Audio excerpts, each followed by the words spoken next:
right, and in today's headlines, I wanted to talk about something that is trending on social media right now. It's been on TikTok, it's been on Facebook Shorts, it's on Twitter, it's all over the place. They're talking about T-Mobile, how T-Mobile is planning on fining consumers for Shaft if they make any type of sexual, hate-filled comments, mention alcohol, tobacco, or firearms. So Shaft.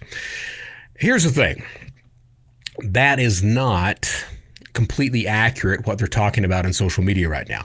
Now that I'm going to pull it up right now. We're going to discuss this. Beginning January 1st, 2024, T-Mobile is instituting 3 new fees for non-compliant traffic that result in a severity 0 violation. Those things are Tier 1, $2,000 per instance of phishing, smishing, social engineering. Social engineering being referring to the practice of targeting individuals in a way that manipulates individuals to reveal private information, PII, credit card numbers, social security numbers, blah, blah, blah, blah, blah. Tier 2, $1,000 fines for illegal content, including but not limited to cannabis, marijuana, CBD, illegal prescription, solicitation, blah, blah, blah, blah, blah. And then Tier 3. This is the Shaft section that I talked about. So anything that mentions sexual content, hate speech, alcohol, firearms, tobacco, Shaft, $500 per instance. This is now a terms of service with T-Mobile. Now, what's interesting here is that on social media, we're seeing a lot of people talking about how T-Mobile is going to fine consumers for that type of action. That is absolutely not true.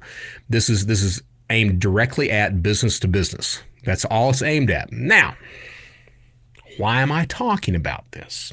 I'm talking about this because this is not the first time something like this has reared its head recently.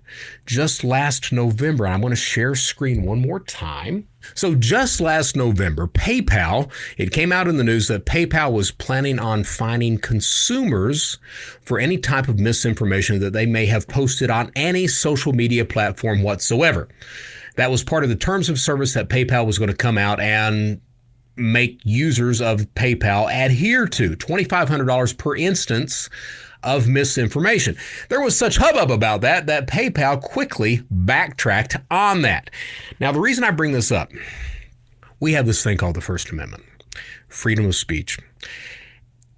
For some reason, a lot of tech companies that control the overall internet are starting to get it in their head that they can regulate free speech. And to be honest with you, platforms like Twitter, for example, that's privately owned.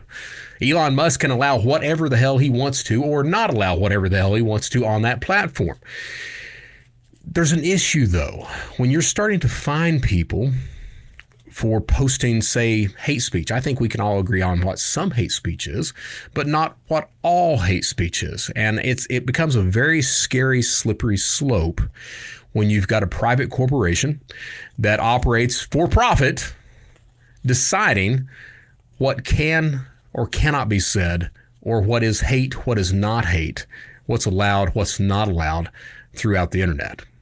This is something we need to watch out for. And while T-Mobile is absolutely just right now starting out at a business-to-business type service with these fines, it's not outside of the realm of possibility that T-Mobile could in the future direct that toward consumers. These things tend to trickle down over time. It starts with one specific area, and then it trickles down to every area as time goes on. So this is something we need to watch out for. I implore the people listening to this to pay attention to what's happening in our society. Pay attention to who is guarding the avenues of communication.